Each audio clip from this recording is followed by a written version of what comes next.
Oke, saudara-saudara, kita lanjut ke part yang ketiga, ya. Konsekuensi lanjut dari metafisika Protestan, modernisme, sosial politik, dan hermeneutika relativistik. Teknis sekali, ya. Oke, modernisme, sosial politik, dan hermeneutika relativistik. Kita akan buka, jelaskan konsekuensi lebih lanjutnya, lebih dalam, lebih tajam. Karena metafisika Protestan bukan hanya mempengaruhi gereja mereka, tapi juga ikut membentuk seluruh roh zaman modern. Kalau dihilangkan dari peta, dunia barat yang kita kenal sekarang tidak akan pernah muncul dengan bentuk yang sama lagi. Kita telusuri 3 gelombang besar. First, yang pertama, buah modernisme. Yang kedua, buah politik sosial. Dan yang ketiga, buah hermeneutika relativistik. Ini metafisika Protestan. Semua mengalir dari akar metafisika yang sama, yakni hilangnya partisipasi ontologis sebagai tulang punggung iman. Ya, mari kita lihat. Yang pertama, metafisika Protestan dan modernisme di saat lahirnya subjek otonom.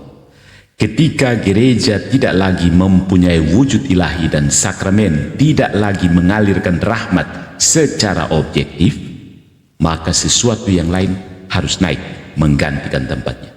Dan yang naik adalah subjek manusia.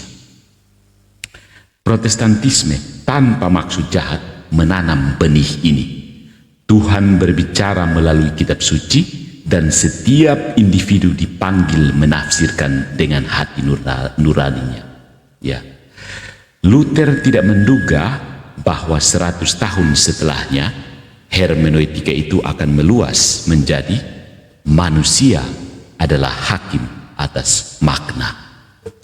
Dari Protestan menuju modernisme, jalurnya konsisten. Interpretasi pribadi melampaui tradisi, hati nurani menjadi forum tertinggi, otoritas eksternal dipertanyakan, ini legasi dari Descartes, dan realitas objektif diukur oleh kesadaran.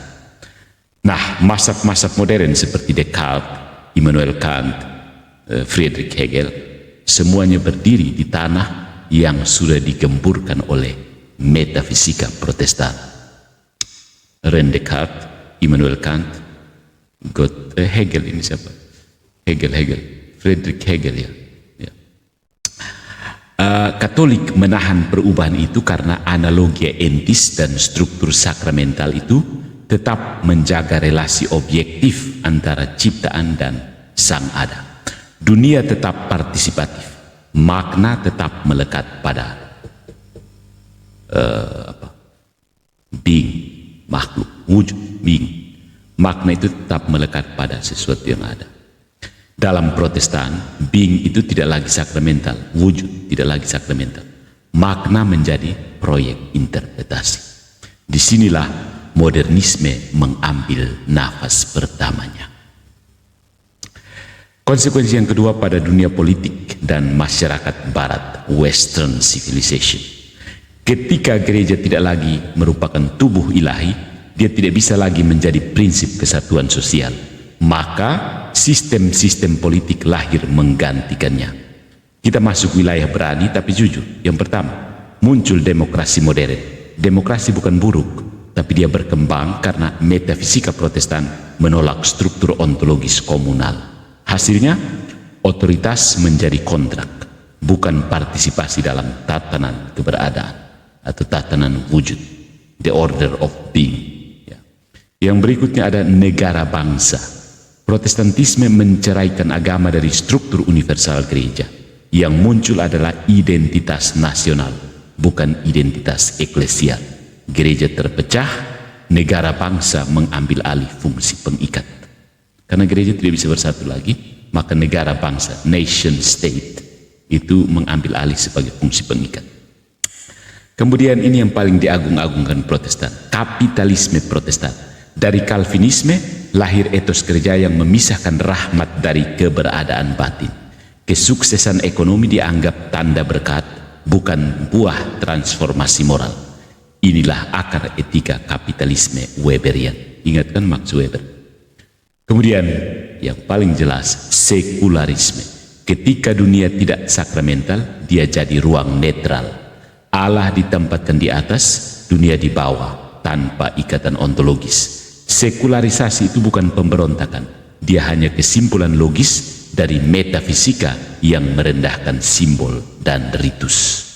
Protestantisme tidak menciptakan modernitas sendirian, tapi dia membuka pintu selebar-lebarnya.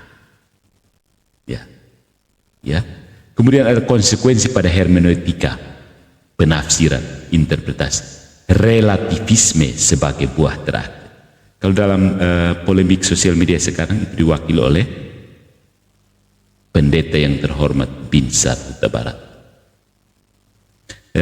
Ketika gereja tidak lagi memiliki otoritas objektif dan sakramen tidak lagi menjadi peristiwa nyata, maka Alkitab menjadi satu-satunya kompas.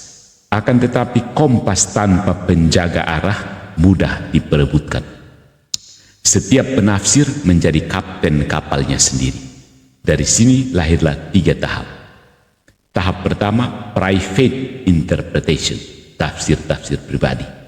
Ini era reformasi. Setiap orang boleh menafsir asalkan bertanggung jawab. Tahap yang kedua, sensus eklesia itu menghilang. Ya. Perasaan berkomuni dalam gereja itu menguap karena gereja tidak lagi memiliki basis ontologis. Jadi sang penafsir berdiri tanpa komunitas tradisi. Ya, didatang tinggal bilang, bagi saya ayat ini mengatakan bahwa tidak boleh menyembah patung. Selesai. Dia tidak peduli dengan tradisi apa, bukan urusan gua. Tahap yang ketiga, hermeneutika modern. Teks tidak lagi memiliki makna objektif. Makna lahir dari subjek. Menurut saya, menurut itu, menurut ini, nah itu bahaya. Tahap yang keempat, relativisme postmodern. Jika makna itu hasil konstruksi subjek, maka tidak ada dogma, tidak ada kebenaran permanen, tidak ada otoritas selain interpretasi paling populer. Ini puncak dari metafisika yang memutus hubungan antara ciptaan dan sang ada. Katolik justru bertahan karena ada struktur partisipasi, pengambilan bagian. Ada gereja, ada sakramen, ada tradisi, dan ada logos yang menubuh, logos yang bertubuh, menubuh menjadi tubuh, maksudnya inkarnasi, menubuh. Semua bertindak sebagai jangkar keberadaan, the jangkar of being, jangkar keberadaan. Tanpa itu, hermeneutika terapung di lautan opini, seperti yang terjadi kita saksikan. Misalnya soal siapa yang merencanakan salib. Berikutnya, mengapa Protestantisme tidak mampu menghentikan relativisme? Bertanya. Mengapa Protestantisme tak mampu menghentikan relativisme? Karena akar masalahnya metafisik, bukan moral. Reformator ingin memurnikan iman, tapi ketika mereka mencopot analogi entis, dunia kehilangan kemampuan untuk memancarkan kehadiran ilahi. Akibatnya, objek suci berubah menjadi sekedar simbol, liturgi menjadi peringatan, gereja menjadi komunitas, dan Alkitab menjadi teks terbuka. Pada titik ini, relativisme bukan penyimpangan. Relativisme adalah buah matang dari metafisika Protestan. Nah, ada titik baliknya. Mengapa Katolik tetap bertahan?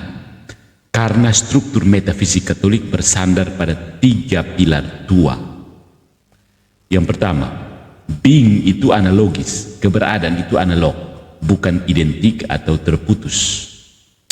Ini jembatan antara Tuhan dan ciptaan. Jadi saya ada itu sama seperti adanya Tuhan, tapi secara analog, ya, tidak identik. Gereja adalah tubuh Kristus, bukan perkumpulan. Ada kontinuitas ontologis yang tidak bisa dipecah-pecah. Ya. Dan yang ketiga, sakramen adalah tindakan Allah sendiri, bukan simbol. Realitas berubah, bukan hanya pikiran manusia. Ketika dunia modern sibuk mencabut makna, Katolik justru menjaga dunia tetap berada. wujud. Itulah sebabnya Katolik tampak kuno. Justru karena ia menolak ikut hanyut dalam metafisika minimalis, ya, metafisika reduksionis. Kita akan lanjut ke part yang berikutnya, 4. Paradoks dalam logika sistematik. Paradoks metafisika Protestan ini ketika memasuki logika sistematis.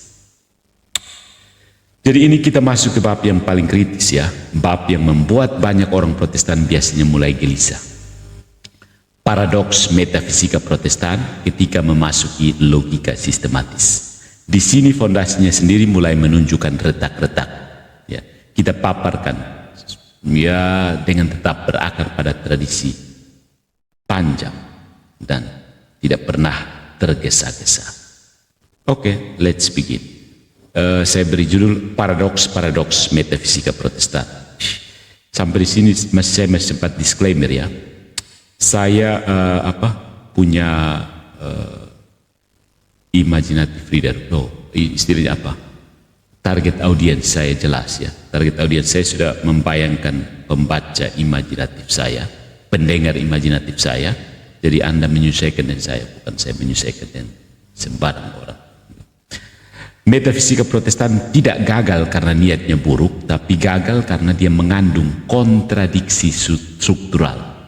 Kontradiksi struktural. Strukturnya baku naik satu sama lain, maksudnya begitu. Seperti roda yang dipaksa berbentuk persegi, bisa bergulir sesaat, tapi pada akhirnya akan pecah, meledak. Ada 4 paradoks utama dari metafisika Protestan. Yang pertama, sola scriptura tanpa otoritas metafisik. Yang kedua, iman subjektif tanpa jaminan ontologis. Dan yang ketiga, komunitas tanpa tubuh. Dan yang keempat, keselamatan tanpa transformasi. Coba pikirkan baik-baik, kata demi kata. Ya, mari kita beda satu persatu. Yang pertama, paradoks sola scriptura, teks tanpa penjaga makna. Nah, orang Protestan sering berkata, Alkitab adalah otoritas tertinggi. Oke, tapi dalam metafisika mereka, tidak ada struktur ontologis gereja, tidak ada tradisi apostolik sebagai medium hidup, tidak ada sakramen sebagai peristiwa kehadiran ilahi, tidak ada jaminan metafisik bahwa roh menjaga tafsir, dan tidak ada organ interpretasi yang diberi kuasa. Pertanyaannya sederhana, bagaimana teks bisa menjadi otoritas kalau tidak ada otoritas yang sah untuk memastikan maknanya? Kalau tidak ada otoritas yang sah untuk memastikan maknanya, bagaimana teks itu bisa menjadi otoritas?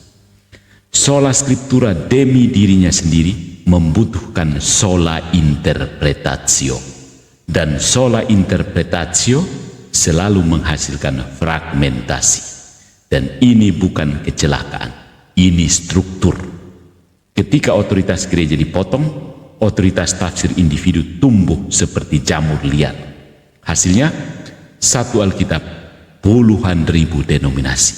Ini bukan bukti kreativitas rohani, ini bukti bahwa metafisika mereka tidak menyediakan landasan bagi kesatuan makna. Tidak pernah dan tidak mungkin, mustahil bin ajaib. Yang kedua, ada paradoks iman, subjektivitas yang dipaksa menjadi universal. Nah, itu paradoksnya di sini. Sistem Protestan mendasarkan keselamatan pada iman pribadi. Selama engkau percaya, engkau selamat. Tetapi iman itu sendiri bukan realitas ontologis yang bisa diverifikasi. Dia adalah gerak batin. Nah, dengan menolak sakramen sebagai tindakan objektif, Protestan menempatkan fondasi keselamatan pada sesuatu yang paling rapuh. Apa itu? Psikologi manusia. Katolik menganggap keselamatan itu objektif. Rahmat ditanamkan ke dalam diri, bukan sekedar diakui. Protestan menganggap keselamatan itu deklaratif. Allah menyatakan engkau benar tanpa perubahan wujud. Tidak ada transformasi keberadaan di situ. Nah, coba perhatikan paradoksnya. Protestan ingin iman personal itu bersifat universal. Padahal dia lahir dari subjektivitas yang tidak terukur. Ya, apa yang terjadi? Keraguan iman dianggap krisis keselamatan. Keyakinan emosional dianggap bukti kelahiran baru. Komunitas menilai keselamatan berdasarkan gejala psikologis. Sistem ini akhirnya jatuh ke relativisme batin. Subjektif tapi dipaksakan universal. Yang berikutnya ada paradoks gereja. Organisme tanpa wujud. Tidak berwujud, invisible kan. Orang Protestan sering berkata gereja adalah tubuh Kristus, tapi metafisika mereka menolak struktur ontologis yang membuat tubuh itu nyata. Tidak ada sakramen sebagai jaringan, tidak ada episkop, uskup sebagai keutuhan struktural, tidak ada pewarisan apostolik yang menyalurkan kehidupan. Yang tersisa hanyalah komunitas percaya. Komunitas itu baik, tetapi bukan tubuh itu. Tubuh itu satu karena memiliki wujud. Komunitas itu rapuh karena hanya memiliki persepsi. Nah, inilah paradoks besar. Protestan memakai istilah tubuh, tetapi menolak ontologi tubuh, keberadaan tubuh. Mereka ingin buah tanpa akar. Mau petik buah, tapi mau potong buang akarnya. Paradoks enggak? Paradoks ya, paradoks. Yang berikutnya ada paradoks keselamatan, deklarasi tanpa perubahan. Soteriologi Protestan berdiri di atas satu tesis. Allah menyatakan engkau benar, titik. Tidak ada keharusan transformasi batin, karena itu dianggap karya manusia, perbuatan manusia. Tapi di saat yang sama, Protestan menuntut buah iman, kebaikan, moralitas, perilaku baru, hidup suci. Jadi paradoksnya adalah mereka menolak transformasi sebagai syarat keselamatan, tapi menuntut transformasi sebagai bukti keselamatan. Di tangan Luther, manusia tetap berdosa namun diselubungi kebenaran Kristus. Di tangan Calvin, orang pilihan dimampukan hidup benar. Tetapi dalam kedua-duanya, tidak ada jembatan ontologis antara manusia dan rahmat. Rahmat ini datang lewat apa? Lewat halusinasi. Gitu. Rahmat tidak lagi mengubah keberadaan, mengubah wujud, cuma mengubah status. Kasihan sekali ya, tetap bejat total status. Tapi statusnya benar, meskipun bejat total. Tuhan jadi pura-pura. Tidak jujur lagi Tuhan. Karena you tetap bejat total, tapi Tuhan bilang you benar. Ini seperti hakim yang memutuskan seorang kriminal tidak bersalah, tapi ya orang itu tetap kriminal, hanya dianggap tidak bersalah. Sistem yang berdiri di atas fiksi metafisik, cepat atau lambat runtuh oleh logikanya sendiri. Ya, begitulah konsekuensi moral, konsekuensi konsekuensi estetis. In nomine Patris et Filii et Spiritus Sancti. Amen. Fratres carissimi te iterum fidere, Patris allegro veritas liberavit vos. Welcome back into the jungle of Protestantism. Kita akan melanjutkan katekese kita tentang metafisika Protestan. Kali ini adalah yang paling ngeri, titik keruntuhan logis. Mengapa seluruh bangunan reformasi Protestan itu mustahil bertahan? Karena metafisika Protestan memutus koneksi antara Tuhan dan ciptaan. Tanpa analogi entis, analogi keberadaan, tanpa sakramen, tanpa gereja sebagai organisme ontologis, semuanya runtuh perlahan. Ya, kita masuk ke bagian paling menentukan, bagian yang menunjukkan titik keruntuhan logis metafisika Protestan. Di sini tidak ada serangan emosional, hanya konsekuensi nalar yang tidak bisa dihindari. Struktur runtuh bukan karena kebencian, tapi karena fondasinya memang rapuh. Ya, mari kita lihat titik keruntuhan logis metafisika Protestan. Ada 3 titik runtuh. Yang pertama, ketidakmampuan mempertahankan wahyu. Yang kedua, ketidakmampuan mempertahankan gereja. Dan yang ketiga, ketidakmampuan mempertahankan realitas objektif iman. Sudah bisa bro, sudah bisa. Ketiganya ini mengalir dari satu sumber, pemisahan radikal antara Tuhan dan manusia. Mari kita bedah satu persatu ya, tanpa basa-basi. Yang pertama, titik keruntuhan yang pertama, Wahyu terlepas dari penopang metafisiknya. Protestan menempatkan Alkitab sebagai satu-satunya otoritas, tapi mereka menolak tradisi apostolik sebagai medium wahyu, gereja sebagai subjek interpretasi, dan magisterium sebagai penafsir yang dijamin, dan sakramen sebagai ruang kehadiran ilahi. Tanpa empat hal ini, wahyu tidak punya rumah. Alkitab menjadi teks ilahi tanpa komunitas ilahi yang menjaganya, maka muncullah paradoks. Alkitab diperlakukan sebagai absolut, tetapi maknanya tidak absolut. Alkitab jadi absolut, tapi maknanya tidak absolut. Jika makna tidak absolut, maka otoritas tidak absolut. Jika otoritas tidak absolut, maka wahyu tidak absolut. Sola Scriptura akhirnya meruntuhkan dirinya sendiri. Ini keruntuhan pertama. Catat. Keruntuhan yang kedua, gereja tidak bisa dipertahankan sebagai realitas ontologis. Protestan menyebut gereja sebagai tubuh Kristus, tapi secara metafisik mereka menolak sakramen yang mempersatukan tubuh itu. Mereka menolak imamat sebagai struktur tubuh itu. Mereka menolak episkopat sebagai tulang punggung tubuh itu. Mereka menolak tradisi sebagai memori tubuh itu. Dan terutama mereka menolak participatio entis, partisipasi keberadaan, partisipasi ciptaan ke dalam kehidupan ilahi. Maka gereja bukan lagi tubuh. Gereja di Protestan berubah menjadi asosiasi spiritual yang longgar. Ketika gereja kehilangan status ontologisnya, maka runtuhlah dua hal sekaligus, kesatuan dan otoritas. Yang terjadi selanjutnya tidak bisa dihindari. Fragmentasi yang tidak pernah berhenti. Bahkan detik ini juga sedang terfragmentasi. Dari Luther ke Calvin, dari Calvin ke Zwingli, lalu ke Baptis, Pentakosta, Advent, karismatik, neokarismatik, non-denominasi, reformed karismatik, reformed progresif, dan seterusnya. You name it. Setiap generasi menemukan versi Injilnya sendiri, karena fondasi ontologis gereja memang tidak ada.